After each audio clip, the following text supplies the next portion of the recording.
ভালোবাসাটা কি জানেন? বিশ্বাস ভালোবাসাটায় সময়টা, দিন, কখন, সময় বোঝা যায় না। ভালোবাসাটাই পবিত্র একটি ভালোবাসা। দুটি মন একত্র হলে মনটা হাসি খুশি থাকে। এই ভালোবাসা কখনো সুখ ও হাসি পাওয়া যায় না। সে হাসি পাওয়াতে সেই সময় দুটি মন একত্র হয়, ভালোবাসা যায়। ভালোবাসার জন্য জীবন, জান, পরাণ দিয়ে যাবে। সেদিন ভালোবাসাটা মজার লাগে। একটু ভুল হলেই ভালোবাসার যন্ত্রণাটা কেমন সেই রুকে খায়, সেই রুকে বুঝে ভালোবাসাটাই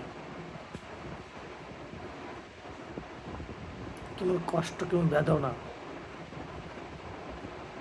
আর সে ভালোবাসা করে যদি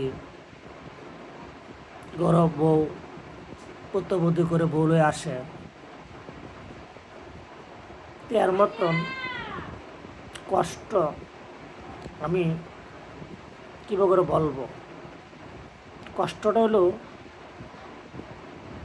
স্বামী স্ত্রী ও ভালোবাসা স্ত্রী দুই নাম কেমন। আপনার ভালোবাসা বিয়ে করলেন,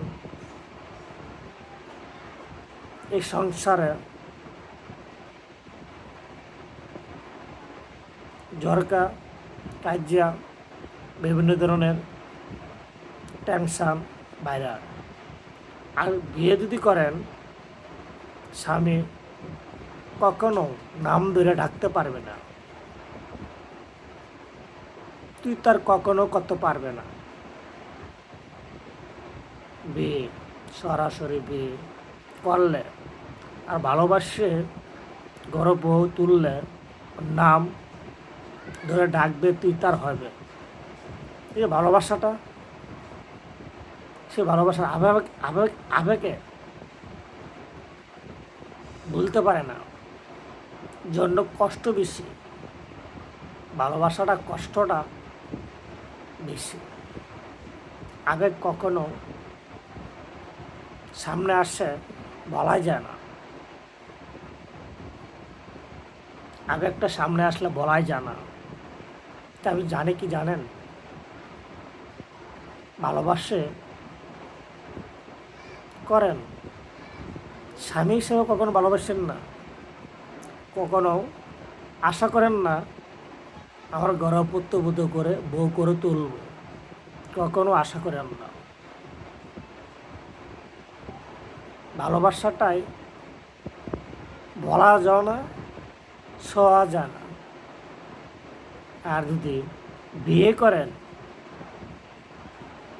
ভালোবাসাটাই ছোঁয়া যায়, শান্তি পাওয়া যায়। তা আমি বলবো কি জানেন, লাইলি মজনু যুগ দিয়ে হয় না, আবেগ দিয়ে হয়। যুগ একটি, আবেগ একটি। ভালোবাসাটা শাহজাহান ও মজনু দিনটা ছিল নীতি সৎ, আর অনেক নীতি সৎ পাওয়া যায় না। ভালোবাসাটা পাইতে চাইলে সেই সালটা যাইতে হবে, এই সালটা মূল ভালোবাসাটাই, লাইলি মজনুর ভালোবাসাটা সেই সালটা ব্যয় করতে হবে। আবেগ ভালোবাসা দিয়ে হয় না। ভালোবাসাটা একটি যন্ত্রণা, জীবন ভরে কাঁদিয়ে যায়। রাখি, আল্লাহ হাফেজ, পরবার দেখা হবে।